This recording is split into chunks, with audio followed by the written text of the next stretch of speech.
muchos reyes a lo largo de su historia. Y algunos de ellos fueron realmente buenos y otros fueron realmente malos. Algunos fueron justos, algunos fueron fieles a Dios y otros no. Sabemos, por ejemplo, que Saúl, el primer rey que reinó sobre Israel, y sabemos que si bien su comienzo fue bueno, después descarriló. Y conocemos también sobre David, que a pesar de sus pecados, Dios reconoce que su corazón estaba con él. Otro rey fue Salomón, que edifica el templo en donde Dios lo llenaba todo. Pero hay reyes que hicieron desastres con el pueblo, como llevar a la idolatría, llevarlo al desconocimiento del Dios verdadero. Y ese fue el caso, por ejemplo, del rey anterior al reinado de Ezequías. Y este rey fue Acaz. Pero Ezequías fue un rey justo. Ezequías fue un rey temeroso de Dios. Se encontró reinando en un momento en que la adoración verdadera en Judá se había corrompido por causa del rey anterior, el rey Acaz. Muchos habían abandonado los mandamientos de Dios y se habían entregado a la idolatría, a las prácticas paganas. Así lo relata en 2 Crónicas, capítulo 28, verso del 1 al 4, en donde leemos: Acaz tenía 20 años cuando comenzó a reinar. Reinó en Jerusalén 16 años, pero a diferencia de su antepasado David, Acaz no hizo lo que agrada al Señor. Al contrario, siguió el mal ejemplo de los reyes de Israel. También hizo imágenes fundidas de los Baales. Asimismo quemó incienso en el valle de Ben Hinnom y sacrificó en el fuego a sus hijos, según las repugnantes ceremonias de las naciones que el Señor había expulsado al paso de los israelitas. También ofrecía sacrificios y quemaba incienso en los altares paganos, en las colinas y bajo todo árbol frondoso. Un rey, Acaz, que hizo desastres con el pueblo. Pero en el capítulo 29 nos relata cómo Ezequías comienza derribando el territorio que Satanás había conquistado. Y en primer lugar, Ezequías dice que derriba los altares, derriba a los ídolos que habían sido elegidos a lo largo de todo el país. Reconoce que la adoración de ídolos era una afrenta a Dios y busca purificar el lugar de adoración. En su corazón, Ezequías anhelaba que el pueblo volviera a adorar al único Dios verdadero. Entonces manda lo que relata allí el capítulo 29 del segundo libro de Crónicas, en el verso 3 al 5. Dice: en el mes primero del primer año de su reinado, Ezequías mandó que se abrieran las puertas del templo del Señor y las reparó. En la plaza oriental convocó a los sacerdotes y a los levitas y les dijo: levitas, escúchenme. Conságrense ustedes y consagren también el templo del Señor, Dios de sus antepasados, y saquen las cosas profanas que hay en el santuario. Luego Ezequías convoca a los sacerdotes y convoca a los levitas y los exhorta a congregarse y purificarse. Ezequías sabía que la restauración de la adoración verdadera requería de líderes espirituales comprometidos, líderes espirituales santificados. Y por eso les recuerda su papel y la responsabilidad de servir al Señor y al pueblo con integridad y devoción. En 2 Crónicas 29, del 4 al 11, leemos: en la plaza oriental convocó a los sacerdotes y a los levitas y les dijo: Levitas, escúchenme, conságrense en ustedes y consagren también el templo del Señor Dios de sus antepasados y saquen las cosas profanas que hay en el santuario. Es un hecho que nuestros antepasados se rebelaron e hicieron lo que ofende al Señor nuestro Dios y que lo abandonaron. Es también un hecho de que le dieron la espalda al Señor y que despreciaron el lugar donde Él habita. Asimismo cerraron las puertas del atrio, apagaron las lámparas y dejaron de quemar incienso y de ofrecer holocaustos en el santuario al Dios de Israel. Por eso la ira del Señor cayó sobre Judá y Jerusalén y los convirtió en objeto de horror, de ruina, de burla, tal como ustedes pueden verlo ahora con sus propios ojos.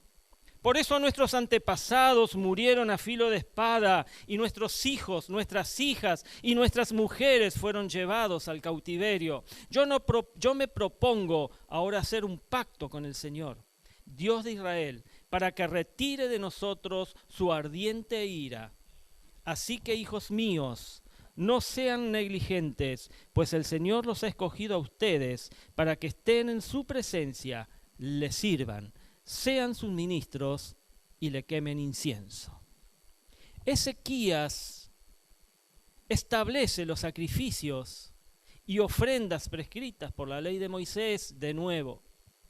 Busca la reconciliación del pueblo con Dios mediante los rituales de expiación, de redención.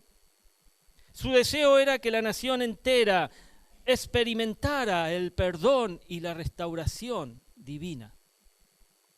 Allí el capítulo 29, en el verso 20, el 24, dice: el rey Ezequías se levantó muy de mañana, reunió a los oficiales de la ciudad y se fue con ellos al templo del Señor. Llevaron 7 novillos, 7 carneros y 7 corderos, además como ofrenda para el perdón por el pecado del reino del santuario y de Judá, llevaron 7 machos cabríos.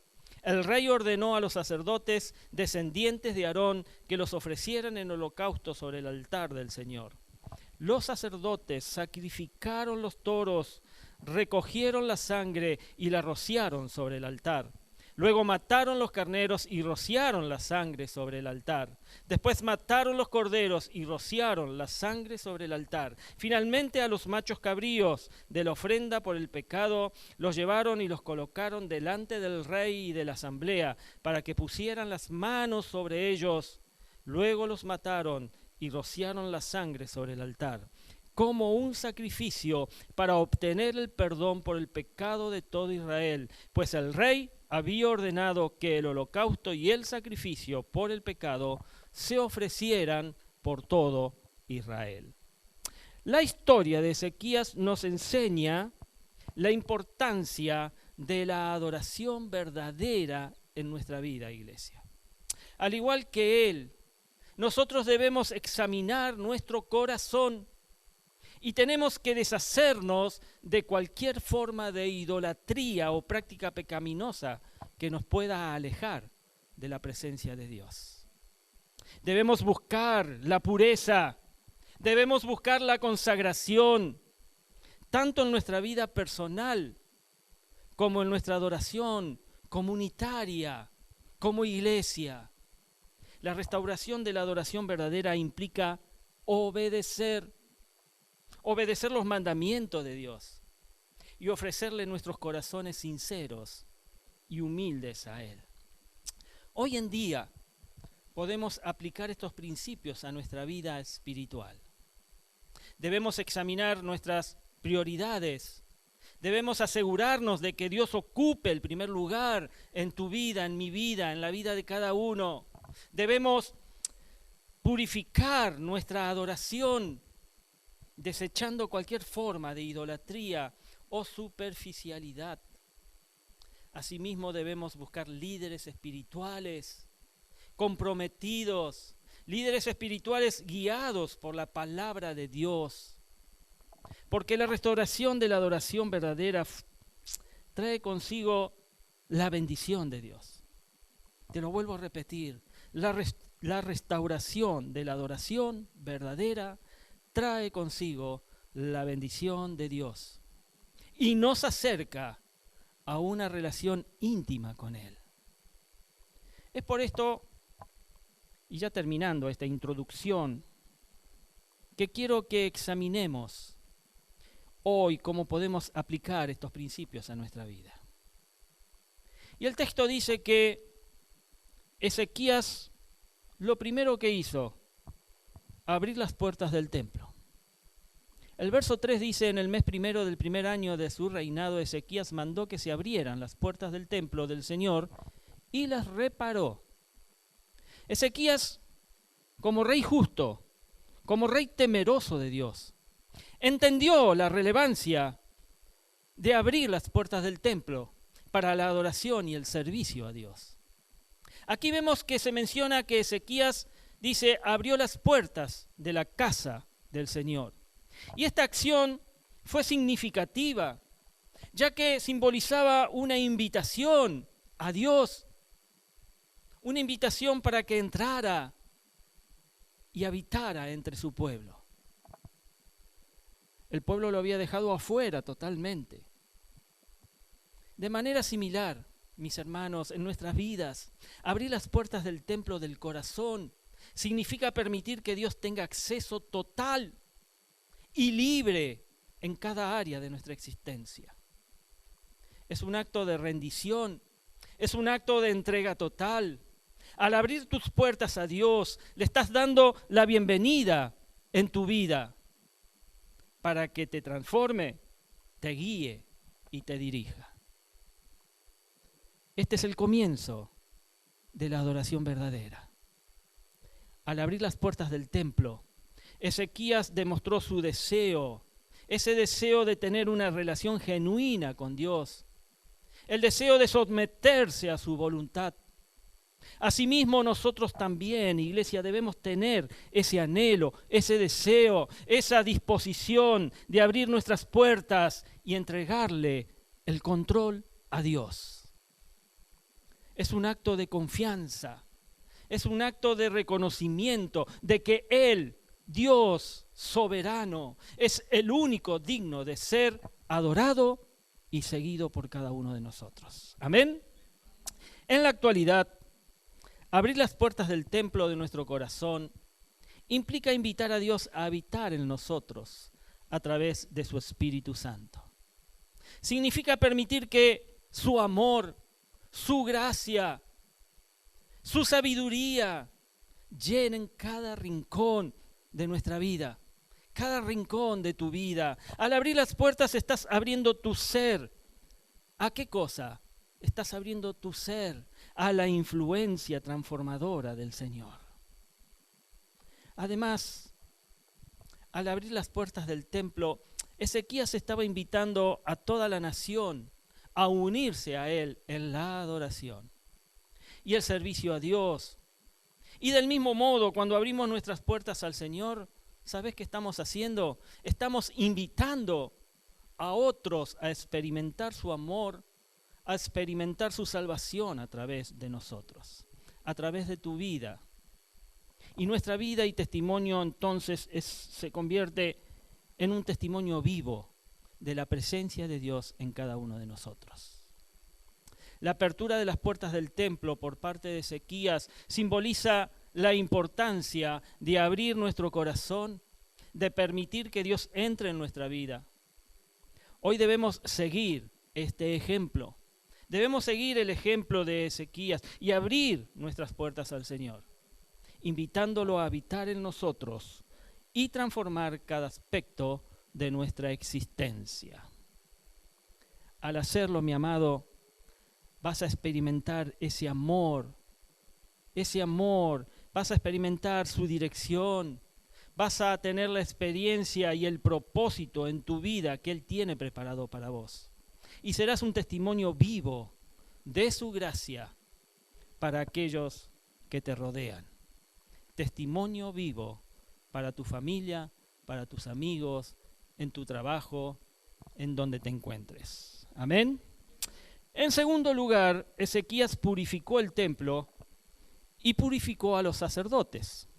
El verso 15 y 17 dice, estos reunieron a sus parientes, se congregaron y entraron en el templo del Señor para purificarlo, cumpliendo así la orden del rey, según las palabras del Señor. Después los sacerdotes entraron al interior del templo del Señor para purificarlo. Sacaron al atrio del templo todos los objetos impuros que encontraron allí, y los levitas los recogieron y los arrojaron al arroyo de Cedrón. Comenzaron a consagrar el templo del Señor el primer día del mes primero, y al octavo día ya habían llegado a la entrada del templo del Señor. Ezequías comprende la importancia que tiene la purificación para la adoración verdadera. Tal como se menciona en estos versículos, en este pasaje se relata cómo Ezequías reunió a los sacerdotes, reúne a los levitas, para que ellos entren y purifiquen tanto el templo como el pueblo de Judá. La purificación era un proceso crucial para restablecer la relación correcta con Dios y renovar la adoración verdadera nuevamente entre el pueblo. Ezequías entendió que antes de acercarse a Dios en adoración, era necesario examinar el corazón y buscar la purificación del pecado. Reconoció que cualquier forma de impureza o desviación de los mandamientos de Dios debía ser eliminada, debía ser borrada. De manera similar, en nuestras vidas, iglesia, debemos seguir el ejemplo de Ezequías y examinar nuestros corazones todos los días en busca de cualquier pecado, en busca de cualquier actitud que nos aleje de la presencia de Dios. ¿Sabes, mi hermano? Muchas veces no somos conscientes de esto, de que nos alejamos de la presencia de Dios a través de nuestros pecados, de nuestras actitudes. La purificación es un proceso espiritual que implica arrepentimiento, implica confesión y abandono de todo aquello que entristece al Espíritu Santo.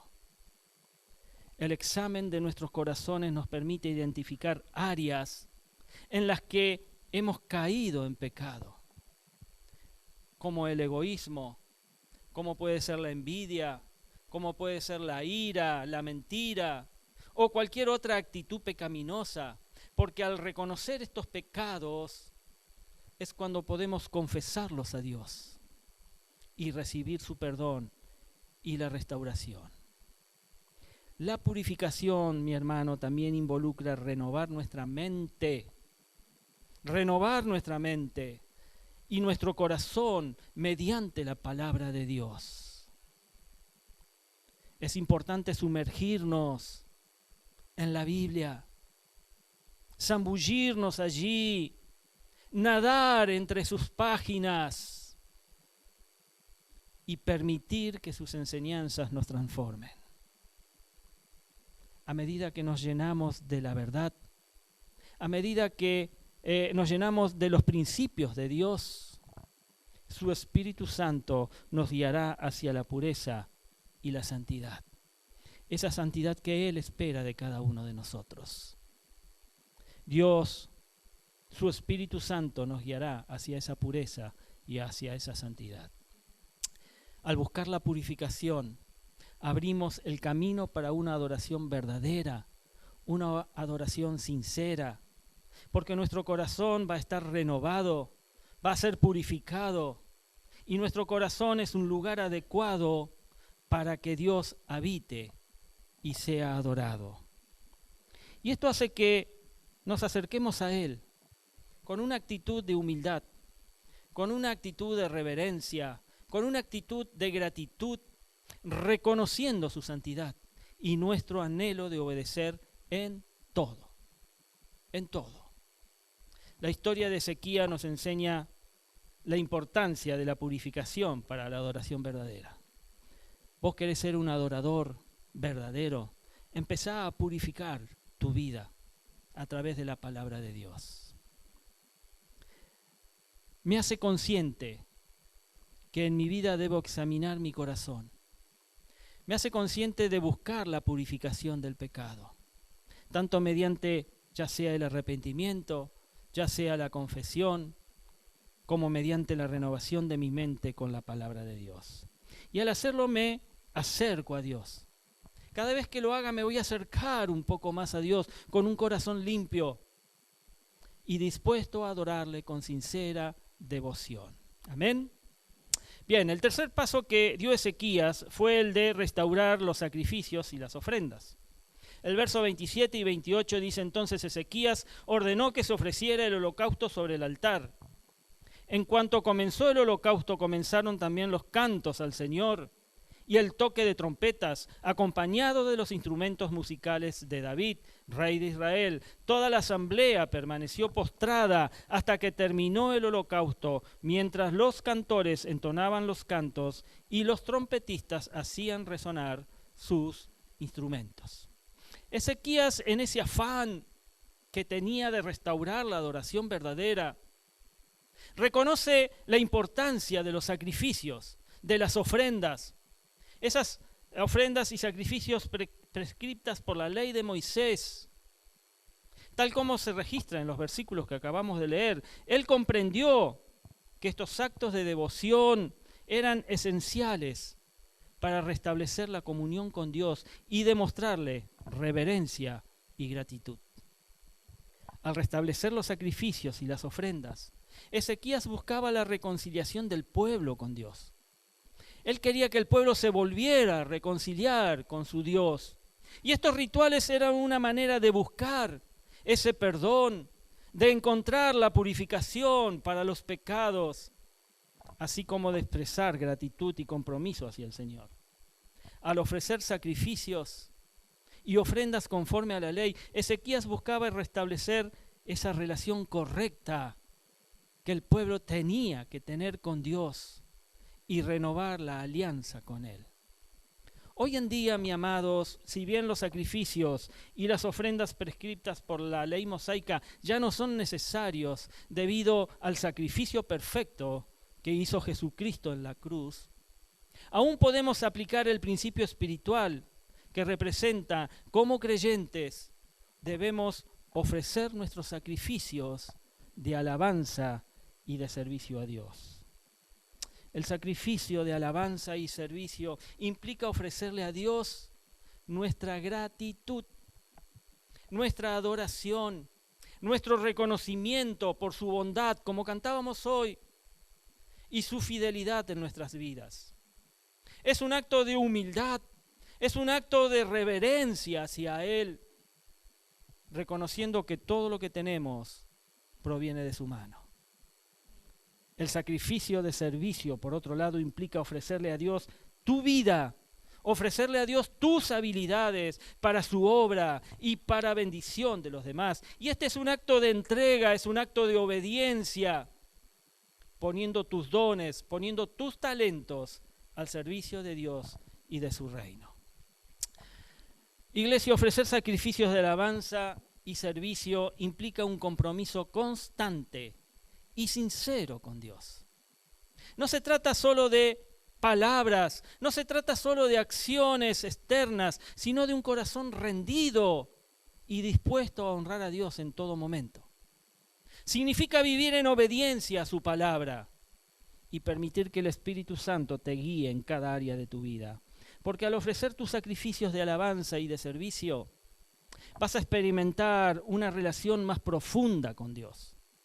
Vas a profundizar esa experiencia con Dios y vas a experimentar su presencia. Vas a tener la bendición en tu vida de parte de Él. Tu adoración se vuelve genuina, tu adoración se vuelve transformadora y te convertís en ese instrumento, en el instrumento utilizado por Dios para hacer su voluntad sobre este mundo. Amén. Al igual que Ezequías, entonces, que restableció los sacrificios y las ofrendas en su tiempo, hoy cada uno de nosotros debemos ofrecer a Dios también nuestros sacrificios de alabanza y servicio, ya que al hacerlo demostramos nuestra gratitud, nuestra reverencia, nuestro compromiso hacia el Santo Dios. Haciendo esto vas a experimentar, iglesia, una relación más profunda y significativa con tu Creador. Amén. Muy bien, seguimos con el cuarto paso que Ezequías llevó adelante. Y este paso fue el de llamar a la congregación a la adoración.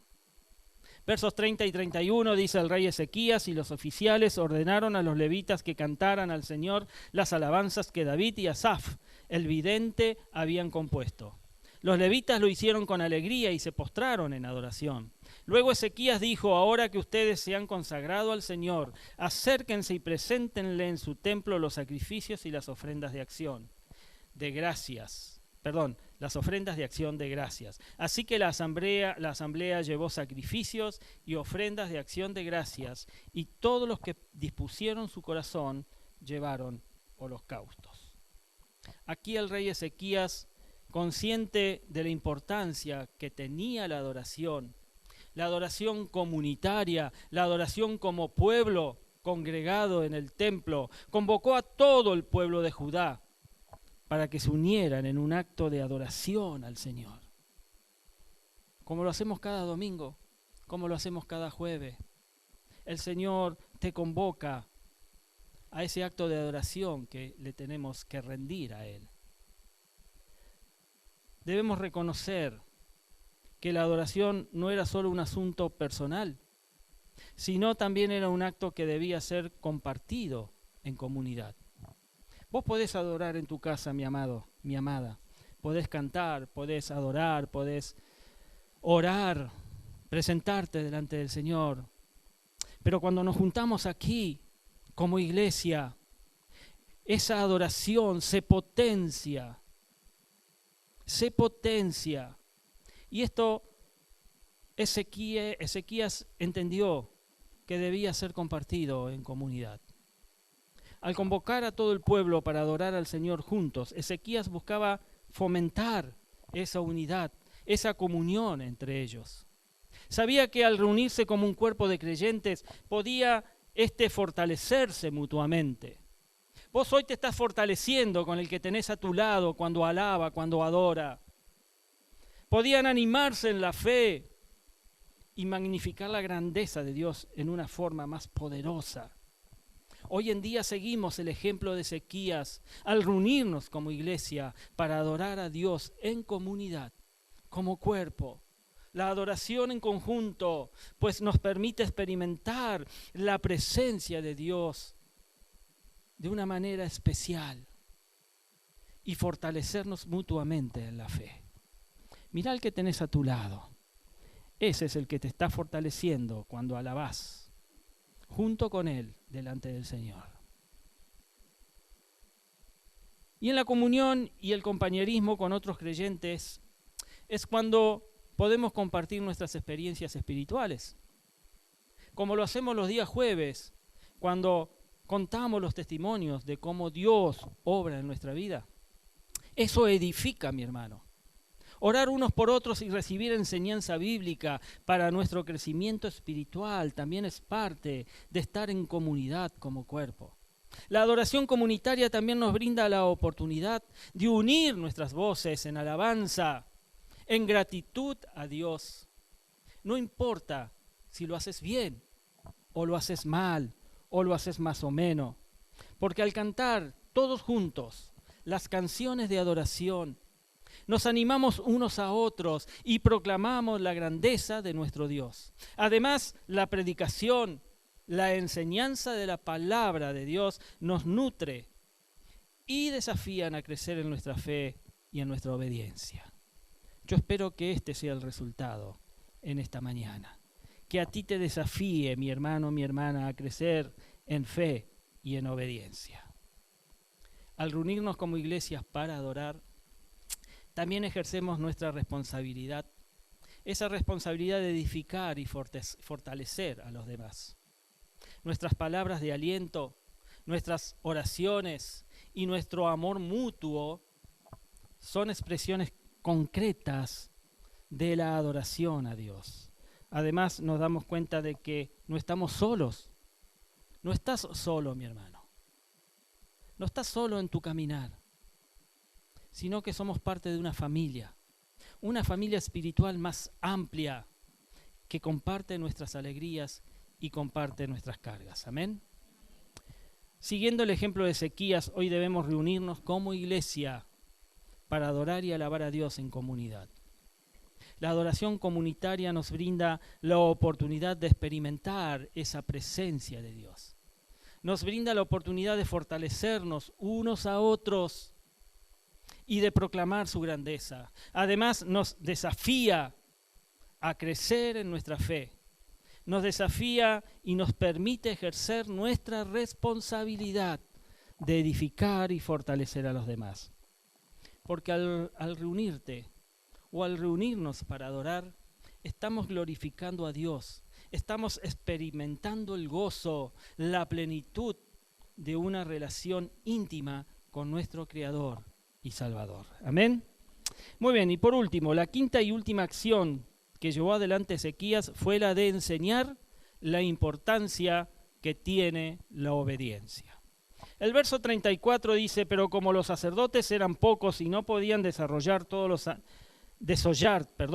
los animales para el holocausto, sus parientes levitas tuvieron que ayudarlos para terminar el trabajo, a fin de que los otros sacerdotes pudieran consagrarse, pues los levitas habían sido más diligentes en consagrarse que los sacerdotes. La traducción Reina Valera dice que los levitas fueron más rectos de corazón para santificarse que los sacerdotes. ¡Qué curiosidad! Ezequías, como líder espiritual, comprende la importancia vital de obedecer los mandamientos de Dios y transmitió esta enseñanza al pueblo de Judá. Reconoció que la obediencia a los mandamientos divinos era esencial para mantener una relación correcta con Dios y experimentar su bendición. Enseñó al pueblo la necesidad de seguir fielmente la palabra de Dios y vivir de acuerdo a los preceptos de Dios. Le recordó que los mandamientos de Dios son una guía para nuestra vida, un camino de sabiduría y una muestra de amor divino hacia cada uno de nosotros. Pues al obedecer los mandamientos de Dios, mi amado iglesia, nos alineamos con su voluntad. Te alineás con la voluntad de Dios cuando vos obedecés los mandamientos de Dios y experimentás su cuidado. Vas a experimentar su cuidado, vas a experimentar la protección que Él va a ejercer sobre tu vida.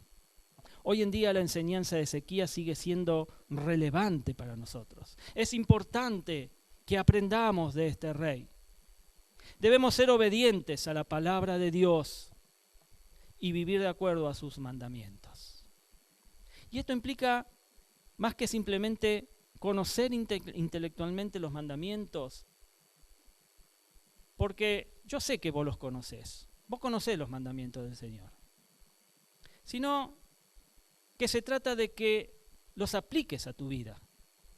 Porque con que los conozcas realmente no tienen efecto.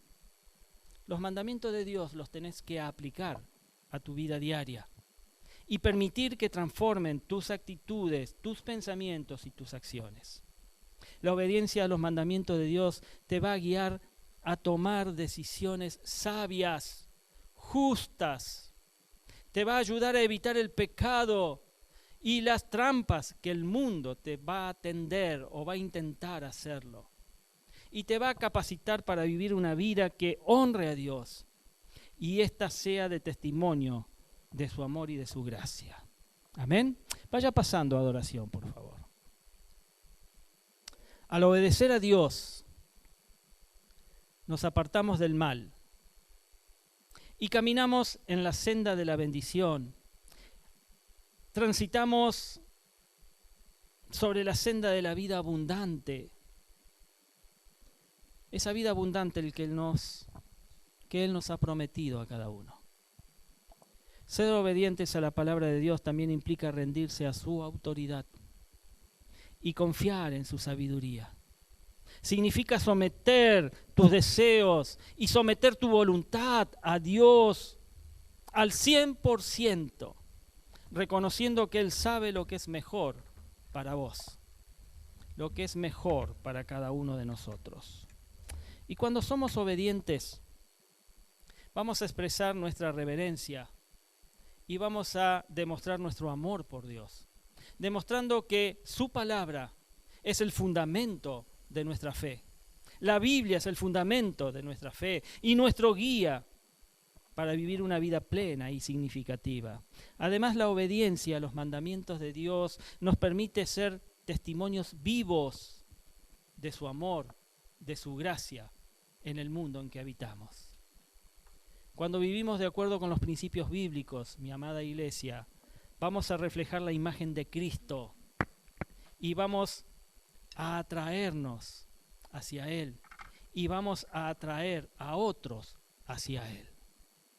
Nuestra obediencia se convierte en una forma tangible de proclamar el Evangelio y mostrar al mundo la realidad transformadora de tener una relación personal con Dios. Siguiendo el ejemplo de Ezequías, hoy debemos ser obedientes a la palabra de Dios y vivir según sus mandamientos. No durante este mes de septiembre, porque es el mes de la Biblia, sino durante los 12 meses de cada año de nuestra vida. Amén. La obediencia te guía hacia una relación íntima con Dios. Te protege del pecado y te conduce por el camino de la bendición. Esa bendición que tantas veces anhelamos, pues solamente se logra cuando realmente estás en obediencia. Ser obediente implica someterte a la autoridad de Dios, a confiar en su sabiduría y sobre todo permitir que su palabra transforme tu vida. Al ser obedientes, reflejamos la imagen de Cristo, porque Cristo fue obediente y obediente hasta la muerte. Y llevamos el testimonio de su amor y de su gracia al mundo. Amén. A modo de conclusión y ya terminando, al igual que Ezequías restauró la adoración verdadera en su tiempo, debemos nosotros también buscar restaurarla en nuestras vidas. Yo no sé, mi hermano, cuánto hay de adoración verdadera en tu vida, pero espero que a partir de hoy entiendas de que esa adoración verdadera la debemos buscar, la debemos restaurar en nuestra vida si es que la has perdido. La historia de Ezequías nos enseña valiosas lecciones sobre la restauración de la adoración verdadera. Ezequías, un rey justo, un rey temeroso de Dios, se encontró reinando en un momento en que la adoración en Judá estaba totalmente arruinada, corrompida, perdida. Sin embargo, él no se conformó con esa realidad y se propuso restaurar la adoración verdadera en el reino. Ezequías derribó los altares e ídolos, convocó a los sacerdotes y levitas para su consagración, restauró los sacrificios y las ofrendas prescriptos en la ley y convocó a todo el pueblo para adorar al Señor juntos. Además enseñó la importancia de obedecer los mandamientos de Dios. Estas enseñanzas son relevantes para cada uno de nosotros hoy en día. Debemos abrir las puertas de nuestro corazón a Dios, buscar la purificación sobre el pecado todos los días, ofrecer nuestros sacrificios de alabanza y servicio todos los días, reunirnos como iglesia para adorar y alabar a Dios en comunidad cuando las puertas están abiertas y ser obedientes a la palabra de Dios en todas las áreas de nuestra vida. Al seguir estos principios, iglesia, vas a comenzar a experimentar la restauración de la adoración verdadera en tu vida. Y te vas a acercar a una relación íntima con Dios, porque nuestra vida va a ser transformada y seremos testimonios vivos de su amor y gracia para el mundo que nos rodea. Y termino con el último verso de este capítulo 29 que estuvimos paseándonos por él, el verso 36, y dice: Ezequías y todo el pueblo se regocijaron en que Dios hubiera preparado al pueblo para hacerlo todo con rapidez. Dios hoy te prepara, iglesia, para que ya no pierdas tiempo. Hazlo con rapidez, te dice el Señor.